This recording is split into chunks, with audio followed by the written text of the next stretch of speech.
आज के इस वीडियो में हम गिफ्ट के बारे में करने जा रहे हैं। गिफ्ट के बारे में सेक्शन 122 से लेकर 129 में बताया गया है। The transfer of property act 1882 में the transfer of property act 1882 governs various mode of transfer of property. A gift is voluntary transfer of property made without consideration. तो जितने भी ट्रांसफ़र के मेथड है उसमें से गिफ्ट इस टाइप की ट्रांसफ़र है जिसमें वॉलेंट्री ट्रांसफ़र है और जो विदाउट कंसिडरेशन दी जाती है। It is based on love, affection और goodwill and is an important concept in property law. तो ये लव, अफेक्शन और गुडविल के उससे दी जाती है।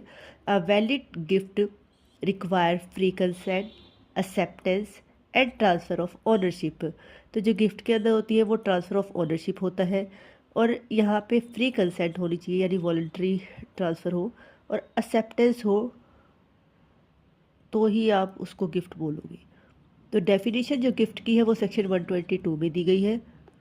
A gift is the transfer of existing movable और immovable property made voluntary without consideration accepted by Downey.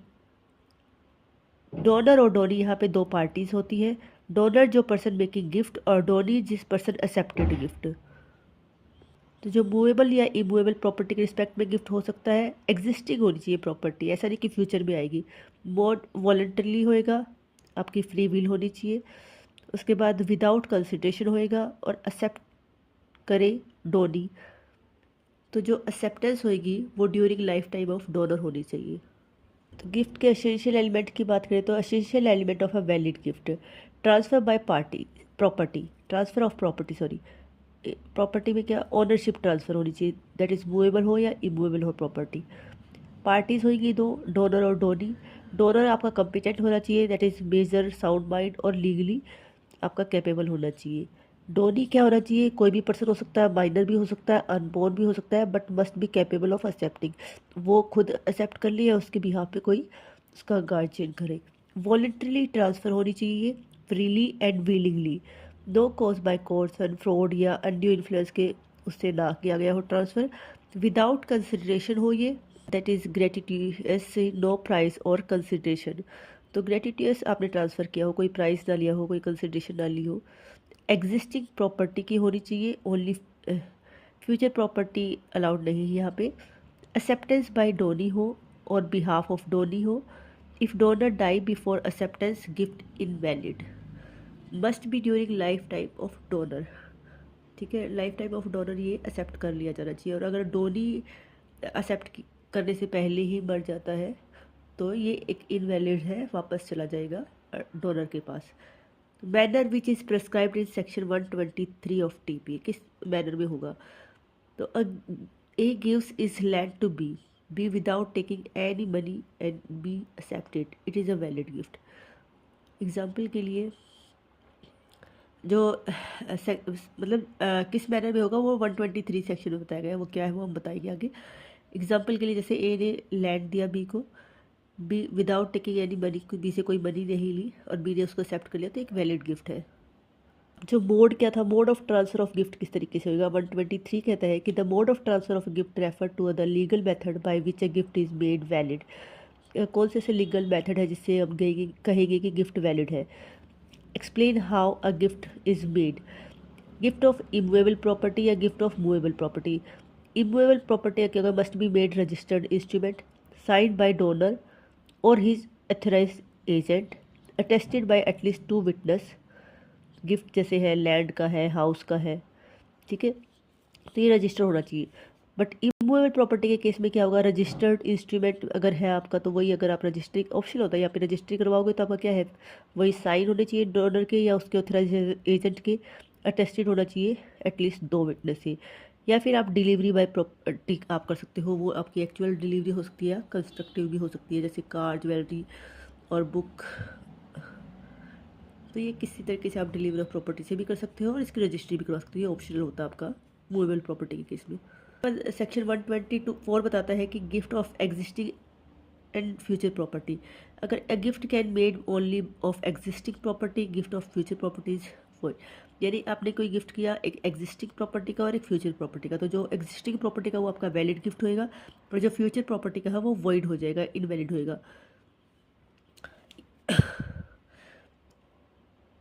Example के लिए अ गिफ्ट इज प्रेजेंट हाउस, तो जो प्रेजेंट हाउस है उसका गिफ्ट में दे रहा है तो ये एक वैलिड गिफ्ट है।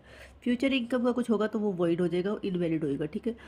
Gift of several donee, section 125 बताता है कि अगर हमने सेवरल डोनीज को गिफ्ट किया है कोई, where a gift is made two और more donees but one of the donee refuse, एक से ज़्यादा डोनी है और उनमें से एक एक्सेप्ट नहीं कर रहा, रिफ्यूज़ कर देता है गिफ्ट लेने से।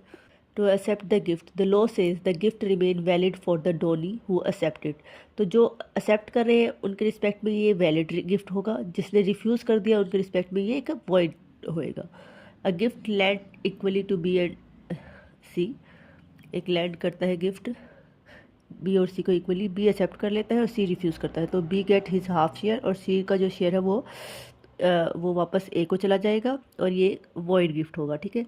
उसके बाद है 126 सेक्शन जो हमें सस्पेंशन और रिवोकेशन के बारे में बताता है। तो सस्पेंशन और revocation of a gift, section 126 deals with the revocation और suspension of a gift. As a general rule क्या कहता है, a gift is irrevocable but this section provide exceptional circumstance where a gift may be revoked, तो एक बार जो gift कर दिया वो इरिवोकेबल होगा जनरल सेंस में, बट कुछ सर्कमस्टांस में वो रिवोक हो सकता है। बेसिक प्रिंसिपल तो यही है कि once a gift is complete it can not be revoked except in specific situation. वो सिचुएशन क्या है वो हम यहाँ बता रहे हैं। रिवोकेशन क्या होता है, मेनली रिवोकेशन होता है taking back the property gift by the donor from the Downey gift and permanently, permanently यहाँ पे ऐड हो जाता है, वापस ले लेता है डोनर। सस्पेंशन में टेम्परेरी स्टॉपेज होता है of the operation of the gift, gift में सर्वाइव लेटर, बाद में मान लो हो सकता है वो दे, लेकिन अभी जो टेम्परेरी स्टॉपेज लग गया उसमें। तो मोड ऑफ रिवोकेशन किस तरीके से है, बाय म्यूचुअल एग्रीमेंट या on the ground of contract law. Mutual agreement में क्या होता है, एग्रीमेंट बिटवीन डोनर और donee at the time of gift, agreement made expressly या lawful, not depend solely of the will of donor. खाली एक ऐसा नहीं है कि डोनर की ही विल हो चलेगी या डोनी की, दोनों की कंसेंट होनी चाहिए। और जब आपने गिफ्ट मेड किया उसी टाइम उसने एग्रीमेंट किया हो तो आपका म्यूचुअल एग्रीमेंट से आप रिवोक करवा सकते हो, या on the ground of contract जो आपके fraud कोर्सन undue influence miss representation थे, तो वो कोई रीज़न है कॉन्ट्रैक्ट के जो थे तो भी आपका रिवोक हो सकता है। When gift can not be revoke, और किस सर्कमस्टांस में रिवोक नहीं होगा। At the mere will of donor, खाली डोनर की इच्छा है तो नहीं होगा। After completion of gift property executive accepted by donee, donee ने एक्सेप्ट कर लिया, पूरा कंप्लीट हो गया, नहीं होगा। When no valid condition exist, if no lawful condition for revocation is mentioned gift can not be cancelled, अगर कोई भी लॉफुल कंडीशन नहीं है रिवोक करने की तो रिवोक नहीं होगा, कैंसिल नहीं होगा। आफ्टर ट्रांसफ़र ऑफ ओनरशिप नहीं होगा। इन एब्सेंस ऑफ फ्रॉड और कोर्सन ऐसा है। After acceptance by donee against bona fide transferee, तो gift once complete is irrevocable. Importance क्या है, maintain balance between donor and donee, ensure certainty in property transaction, prevent misuse by donor, allow revocation is justified situation, recognize valid condition based on principle of contract law.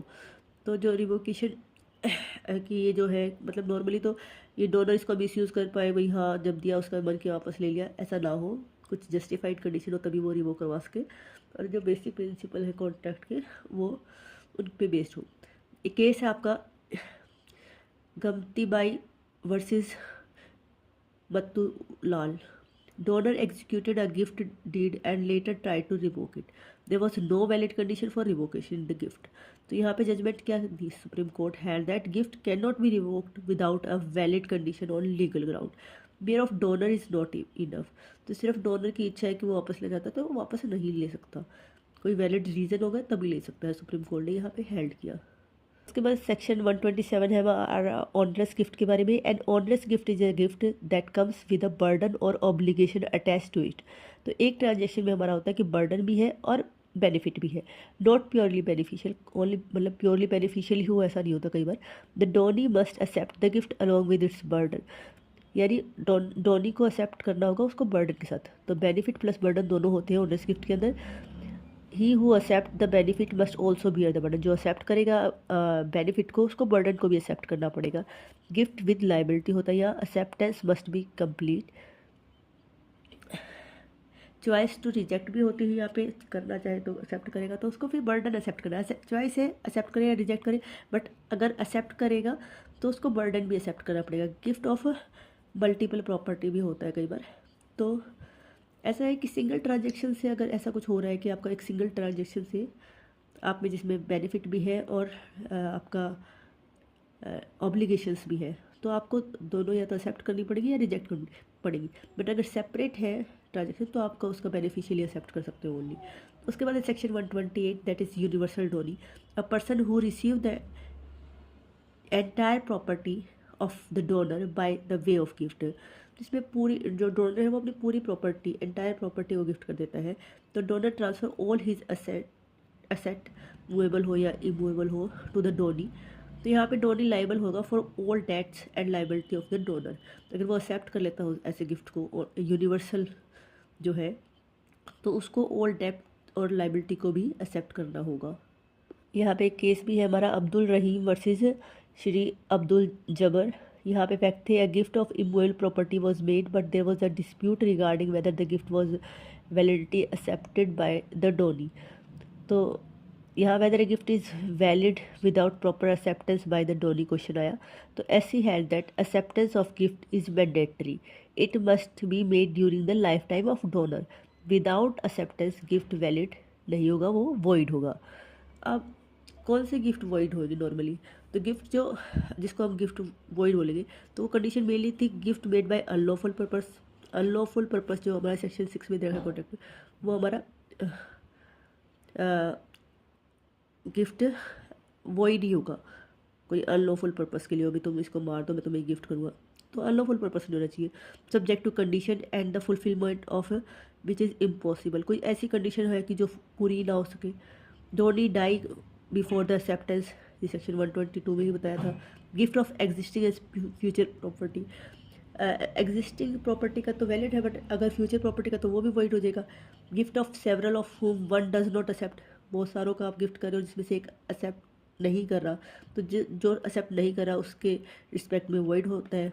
Gift of person incompetent to contract, जो person gift कर रहा है वही incompetent है contract करने के, तो वो भी वॉइड है। ओनलेस गिफ्ट में जब वो बेनिफिट के साथ बर्डन आ रहा है और वो रिजेक्ट कर रहा है तो वहाँ पे भी वो वॉइड हो जाएगा गिफ्ट। तो ये कुछ कंडीशन थी जहाँ पे हमारा गिफ्ट वॉइड हो जाता है। आई होप आप सबको समझ आया होगा। Thank you.